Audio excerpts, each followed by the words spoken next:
ज्ञापन दे रहा हूं, लेकिन मेरे किसान की निगाह में तुम दूर कर सकते हो कि नहीं?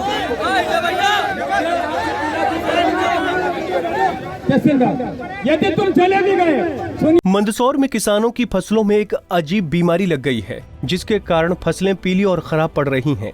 इसी के चलते किसान सरकार से जल्दी बीमे के रुपए दिलवाने सहित मुआवजे की मांग कर रहे हैं, जिसको लेकर मंदसौर के सुवासरा में किसानों ने एक रैली निकाली और उसमें नायब तहसीलदार को ज्ञापन देना चाहा, लेकिन नायब तहसीलदार साहब किसानों पर भड़क उठे, जिसके जवाब में किसानों ने भी उन पर अपनी फसल फेंक दी। दरअसल भारतीय किसान संघ के हजारों लोग बीमारियों और अन्य कारणों से खराब हुई अपनी फसल के मुआवजे की मांग को लेकर सुवासरा तहसील कार्यालय पहुंचे थे, जहां पर नायब तहसीलदार उनका ज्ञापन लेने पहुंचे थे। किसान कृषि विभाग और उद्यानिक विभाग के अधिकारियों की नायब तहसीलदार को शिकायत करना चाहते थे। तभी नायब तहसीलदार भड़क गए और किसानों को बोला कि तुम बहस करने आए कि मुझे ज्ञान बांटने? तुम्हें ज्ञापन देना है तो दीजिए, मुझसे बहस मत करिए। इतना कहकर साहब बिना ज्ञापन लिए ही अपने दफ्तर में चले गए। नायब तहसीलदार के इस प्रकार की हरकत के बाद ज्ञापन देने पहुंचे हजारों किसान उग्र हो गए और जो फसल अधिकारियों को दिखाने आए थे उसे नायब तहसीलदार के ऊपर फेंक दिया, जिसके बाद तहसील परिसर में ही नायब तहसीलदार का विरोध करने लगे। जिसके बाद एसडीएम ने मोर्चा संभाला और नायब तहसीलदार पर कार्रवाई की बात कही, जिस पर किसान शांत हुए। फिलहाल किसान अब नायब तहसीलदार पर कार्रवाई की मांग कर रहे हैं। किसानों की मांगे ये थी सर कि सोयाबीन में दो तरफ से बीमारी फंसी, एक तो पीला मौसा और जो हरी सोयाबीन है उसके अंदर कीड़ा। ऐसा हमने आगर में भी कलेक्टर साहब ने कहा और वैज्ञानिक ने कहा कि हम सही कर दें, तो हमने उसमें दवाई डलवा के उपयोग किया, लेकिन वो सही नहीं हुई। इस मांगों को लेकर के सुवासरा में आज सारे किसान ने ज्ञापन देने का पूरा विचार किया। क्या गलती है तहसीलदार साहब की?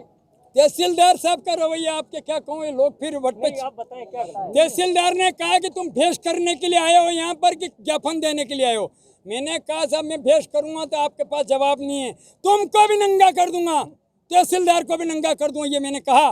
तहसीलदार ने कहा ज्ञापन देना कि नहीं देना? तो ज्ञापन नहीं देना। यदि ज्ञापन देना है तुम रुकोगे तो ज्ञापन देना है, और तुम चले जाओगे तो महावीर जी को, हनुमान जी को ज्ञापन दे देंगे। पूरे मामले में नायब तहसीलदार नागेश पवार मामले से बचते हुए नजर आए। उनके द्वारा किए गए व्यवहार पर जब उनसे सवाल किया तो उन्होंने कहा कि ऐसा कुछ भी नहीं है। किसान संघ वाले आज ज्ञापन देने आए थे। उन लोगों ने 2 बजे से 3 बजे तक का समय लिया था, तो समय के अनुरूप ज्ञापन देने आए तो उनको कुछ सवाल कर रहे थे, वो उनको जवाब दिया गया। उनका ये भी आरोप है कि आपने ऐसा कहा है कि देना हो तो लीजिए, नहीं तो आप नहीं ऐसा नहीं कहा।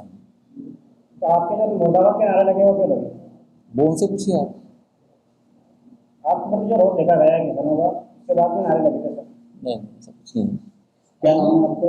नागेश पवार। वहीं मामले को लेकर एसडीएम बिहार सिंह ने कहा कि कलेक्टर साहब को अवगत करवा दिया है, वो जो भी निर्णय लेते हैं वो आप सभी को मालूम पड़ ही जाएगा। तो साहब को अवगत करा दिया है, उनसे बदलने के लिए मैं जो डिमांड है किसानों की मैंने उनको अवगत करा दिया है।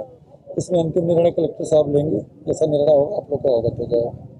शांतिपूर्वक ज्ञापन देने आए थे तो किसानों को आक्रोशित होने की क्या जरूरत पड़ी है? अब मेरे आने से पहले कुछ परिस्थितियां रही होंगी, उसमें मैं किसानों ने कहा कि तहसीलदार ने उनके साथ कुछ अच्छा बर्ताव नहीं किया, तो वो सारी चीजें अवगत है। आप लोग तो मेरे समक्ष हुआ नहीं था। पूरा वाकया नए नवेले मंत्री हरदीप सिंह डग के गृह क्षेत्र का है। वो इन दिनों आने वाले उपचुनावों को लेकर क्षेत्र के दौरे पर हैं।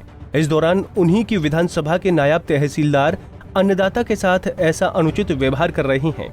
उनकी मांगों को पूरा करना तो दूर, उन्हें शांति से सुन तक नहीं रहे। ऐसे में कहना गलत नहीं होगा कि लाल फीताशाही की ऐसी कार्यशैली आने वाले उपचुनाव में मंत्री जी को किसानों के आक्रोश के रूप में महंगी पड़ सकती है। पंजाब केसरी टीवी के लिए मंदसौर से प्रीत शर्मा की रिपोर्ट।